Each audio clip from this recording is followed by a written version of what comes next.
প্রিয় ভাইরা, আমাদের দেশটা তারেক রহমানের নেতৃত্বে যে 31 দফা কর্মশালা আমাদের মাঝে উত্থাপন করেছে, জাতির সামনে উত্থাপন করেছে, সেই আপনাদের দৃষ্টি লক্ষ্য করছি।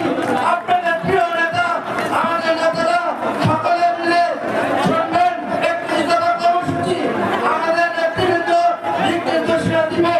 আমি আমার একটি ছুটি নেব বিএনপির পক্ষ থেকে, অর্থসভা থেকে সকলকে ধন্যবাদ জ্ঞাপন করছি।